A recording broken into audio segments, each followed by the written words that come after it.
சரக்கு எடுத்துட்டு வர சொன்னா பால் எடுத்துட்டு வந்திருக்க.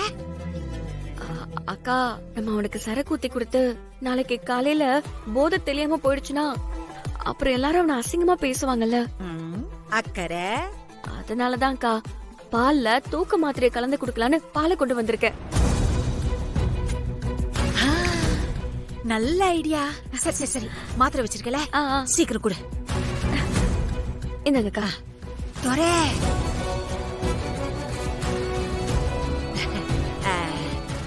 ஒண்ணு இதெல்லாம் போட்டா அவன் பாடிய ஒண்ணும் பண்ணாது. 2 இன்னும் போட்டா அவனுக்கு ஸ்ட்ராங்கா இருக்கும். அதனால பாத்து கம்மியா போடுங்க. ஆமால கருணா, நான் எடுத்துட்டு போய் கொடுத்துட்டு வரேன். விஷ் பண்ணு. All the best. தேங்க்யூ. வரேன்.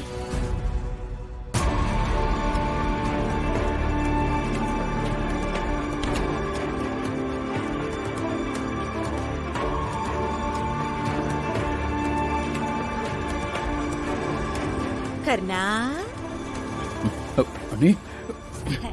ஒண்ணுல காலையில இருந்து உன்னை பாத்துட்டு தான் இருக்கேன் கர்ணா. அந்த வேலை இந்த வேலைன்னு எல்லா வேலையும் இழுத்து போட்டு செஞ்சுட்டு இருக்க.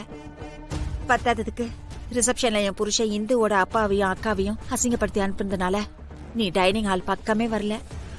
எனக்கு அதெல்லாம் நல்லா தெரியும் கர்ணா. நாளைக்கு கல்யாணத்துல நிறைய வேலை இருக்கு. நீ இப்படி எதுவுமே சாப்பிடாம படுத்தா எப்படி? இந்தா, இந்த பாலை குடிச்சிட்டு பாரு. குடி கர்ணா. ரொம்ப தேங்க்ஸ் அண்ணி. குடி குடி குடி. நீங்க போங்க. இல்ல இல்ல, அது பால் ஆறி போயிடும்ல. நான் போனதுக்கு அப்புறம் இதையும் குடிக்காம படுத்து தூங்கி. இல்ல இல்ல, குடிச்சிடுங்க. இல்ல இல்ல, நீ முதல்ல பாலை குடி. என் கண்ணு முன்னாடியே குடி. சீக்கிரம் குடி. அண்ணி, வர வர எல்லாரும் என் மேல ரொம்ப பாசம் காட்டுறீங்க.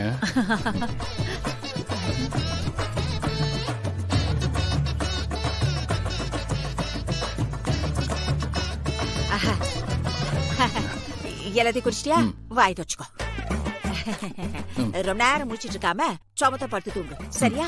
காலைல சீக்கிரம் எந்திரிக்கணும்ல. வேலை முடிஞ்சது. வரேன். அண்ணி,